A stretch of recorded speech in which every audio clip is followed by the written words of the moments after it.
There's a World Wellness Conference going on here, and I'm doing the keynote tonight. So that brings me to New Mexico, and of course, I'm seeing you, and that brings me to New Mexico too. It's part of my book tour. The first Jesus is the historical Jesus, who lived for 33 years, of which 26 years are unaccounted. And the historical Jesus is briefly mentioned by a Roman historian called Josephus. Otherwise, we don't know much about him. A little bit that comes to us from the four Gospels, and they kind of contradict each other a bit, and the writings of St. Paul, who never knew Jesus personally. The second Jesus is the theological Jesus, the church, the institution that was founded officially in 382 AD under Pope Damasus, who claimed that under the authority of the Holy Ghost, they were now approving certain aspects of the New Testament and discarding a few others. And since then, we have had about 20 revisions of the New Testament till finally the King James Version in 1611, written by 54 people who looked at all kinds of texts, including an English text by a man called Tyndale, who had been actually burnt at the stake for doing that. So that's the institution, the theological Jesus, the second Jesus. 20,000 denominations of that, by the way, now. And the third Jesus is actually the mind of Jesus, the consciousness of Jesus. That consciousness that could say things like, the kingdom of heaven is within you.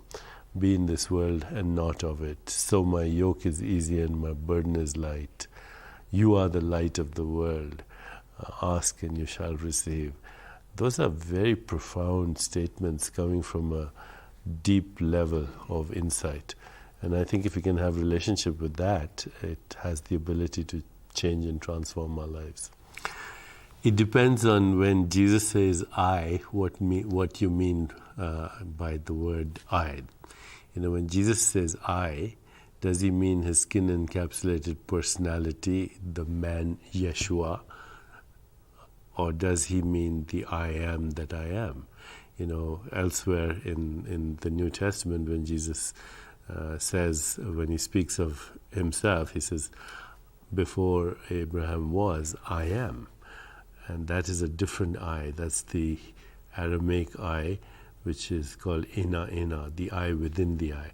I don't think Jesus, when he says, no one comes into the light except through me, or I am the way, I am the truth, is talking about a skin-encapsulated ego.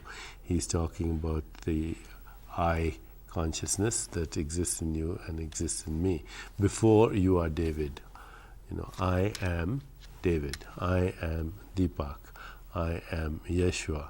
Before you take on that localized, constricted personality, you are the I am, which is infinite possibilities. He's talking about Ruach Adonai, the divine spirit that exists in all of us. Salvation, resurrection, redemption, these are all, you know, words that can mean different things to different people. Salvation means freedom. And freedom from what? From our conditioned ways of thinking. Resurrection, to recreate ourselves anew. These are part of every wisdom tradition of the world. You know, there are many ways of looking at Jesus. There's a literalist way of looking at the Jesus. There's a rational way of looking at Jesus, a skeptical way of looking at Jesus, a mystical way of looking at Jesus, and a way of looking at Jesus as a state of consciousness, which in many wisdom traditions is called God consciousness. You know, when he says, I and the Father are one, and the crowd wants to stone him, he says, many good works have I shown you, for which of these do you stone me? And they say, for a good work we stone you not, but for blasphemy, because you being a man call yourself a son of God. Now, a son of God, not the son of God as in the King James Bible, but in the Greek Bible, a son of God. And you know, if you look at Hebrew and Islamic traditions and the Middle East traditions, they use expressions like son of a dog, son of a donkey, son of a bitch. Okay, that doesn't mean I came from a donkey. It means I am of the nature. They use words like son of evil, son of devil. So it means of the nature of God rather than literally, you know, descended from, God as the son of the boss. It's very interesting to look at the history. It is the Catholic Church that brought Christianity to the West, and then Martin Luther broke away with the Protestant Church, and since then, of course, now 20,000 sects or denominations. But look at the history of the Church as it came to the West. St. Paul came to the West. Christianity spread like wildfire. By the time 313, King Constantine, who was the Roman emperor, he decided the only way he could deal with this very rapidly spreading faith was to embrace it instead of fighting it. So in 313, he adopted it as an official religion of Rome, because it was the only way to keep Rome intact. 325, he had the Conference of Nicaea, where certain texts were kept and certain texts were thrown away. The Gnostic Gospels particularly. 382, Pope Damasus decides, under authority of the Holy Spirit, that to canonize the New Testament, which means to decide which can be approved and which can be not be approved. Since then, 20 revisions till the King James Bible. The King James Bible didn't descend from heaven on the wings of angels. And this history is very, very clear, by the way. Anyone who does any bit of scholarly research can uncover this history. Intelligent design, as used in America, is a word that's been hijacked by fundamental Christians. When they say intelligent design, they are subscribing to a creationist view as it comes through the Bible. And it's a good word, but it's sullied now. Intelligent design is a sullied word because people associate it with fundamental Christianity. Evolution is also a sullied word because people associate it only with random mutations and natural selection. As more and more people start to look at evolution as a process, it becomes very intriguing, very confusing even. There are at least 11 theories of evolution right now, and all stem from Darwinian evolution. And there are certain aspects of Darwinian evolution that invoke the need to bring in creativity into the whole process of evolution. And there's a term that has been used in the past called teleology, which used to be a dirty word in evolution, but is coming back in evolution. Teleology means that their intended outcomes determine biological mechanisms. So a camel has a hump because the intended outcome is to cross the desert. A giraffe has a long neck because the intended outcome is to reach up to that leaf. Birds have wings because the intended outcome was to fly. And these are quantum leaps of creativity in nature. A bird is not just a rodent with wings. Classic Darwinian evolution would say a bird is a rodent with wings. Well, a rodent with wings would be a very cumbersome thing, actually, would be much more susceptible to predation. A bird is a quantum leap of creativity. It has wings, it has a new skeleton, it has a new metabolism, it has a new heart. Everything has synchronistically changed from here to here with no transitional process. It's not clear right now that, what the true mechanisms of evolution are, but they're certainly not as simplistic as we thought they were. I think Native American spirituality with its rituals, shamanism, and its procedures is very similar to traditional wisdom traditions elsewhere. All these spiritualities do two things. They remove fear from the patient's psyche.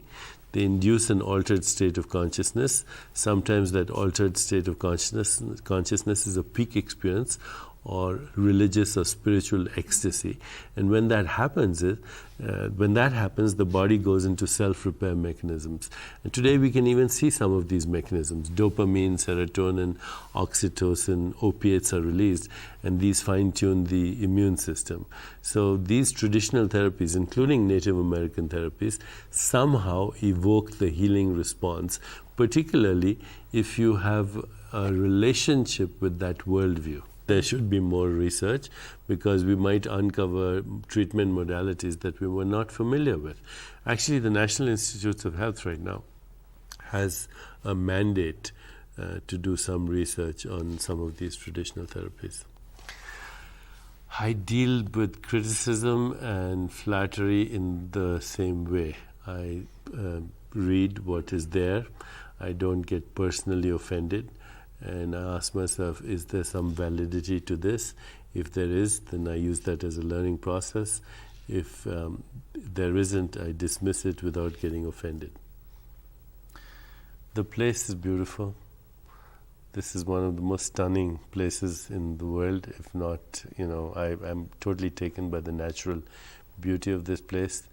Those stockpiles are a manifestation of our collective psychosis, of our collective madness.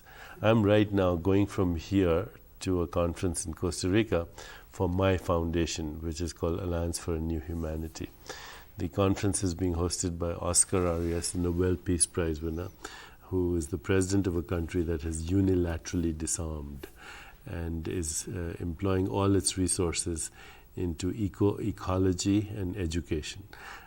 My vision for the future is a day will come when the whole world will disarm. Global communities of peace cells instead of terrorist cells, and these peace cells are doing three things. Personal transformation, so being the change they want to see in the world. Social transformation, doing meaningful things and contributing to the well-being and care of their communities, and then sharing the stories of personal and social transformation. I think Gandhi did not emphasize collective intelligence and collective creativity, which I think is a very essential component of peace consciousness. You can't be just a passive resistant to violence. You have to come up with creative solutions. And I think we do have that creativity right now. If we could harness our collective creativity, and one of the best ways, by the way, of doing that is to give people economic incentives for peace. So our alliance is engaged in doing that right now between conflicting parties. If you give them a common economic incentive and come up with creative solutions, then it goes beyond just passive resistance. I think to squeeze God into the volume of a body in the span of a lifetime, give him a male sexual orientation, an ethnic background, and a location in the Middle East is diminishing the magnificence of the creator of not only this universe but multiple universes. God is our highest instinct to know ourselves. God is infinite consciousness, the source of all the energy, information, space-time, and objects of the universe. God is the immeasurable potential of all that was, all that is, all that will ever be. Undefinable. God is not a dead white male in the sky for sure. I like to crack that joke about the astronauts going to space. Somebody said, "Did you finally see God?" And they said, "Yes." "So what's God like?" And the answer was, "She's black." I mean, that's facetiously said, but the point is it breaks your boundaries anyway. I lean towards the left and most secular side because I think it's progressive, it's creative, it's looking for solutions, and it represents the common person. Unfortunately, the word liberal has now become a dirty word in politics, and it's very interesting how we can take a word that actually means progressive and emergent and somehow contaminate it so that people are afraid of being liberal. I think there's nothing more progressive than being liberal. I am leaning towards Obama for sure at the moment. I think all this talk about lack of experience, the right response to that is experience is everything that's gone wrong. We need to step out of the river of memory and experience and see the world as if for the first time.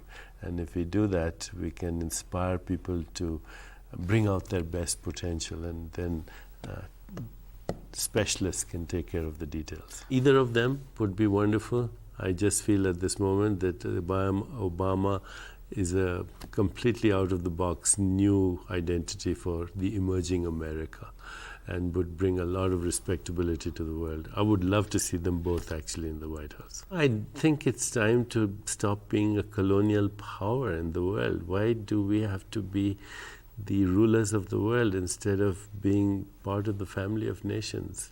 And the world is changing. There are economic giants emerging in Southeast Asia. The only way a superpower can maintain its identity in the future is if it nurtures cross-cultural identity in a way that is nourishing to everybody in the world, not through wielding its military power. The economic and cultural giants of the world will influence the world, and America is losing its economic power right now because we focus so much on military strength. I think we need to create that critical mass of caring, compassion, love, intelligence, creativity that will restore not only America but restore the world. And it's going to happen. There's 24% of the population in the United States right now is called the cultural creatives. These are the people who believe in the restoration of our ecosystem, believe in more economic parity, do not recognize that social injustice, ecological problems, radical poverty, and violence are interrelated, and they're the projection of our fractured consciousness. So this is the fastest growing trend in the United States, the cultural creatives.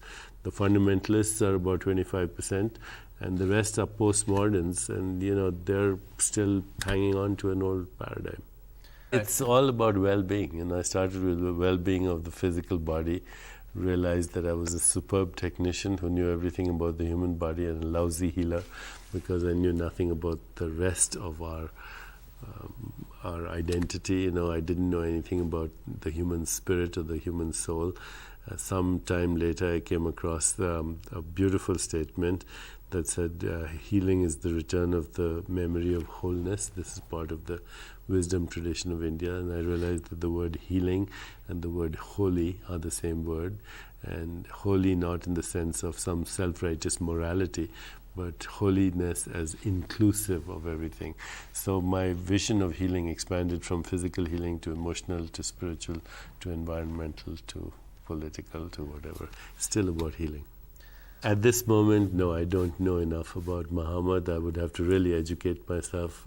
I was very familiar with the Bible. I must have read it at least 1,000 times as a child.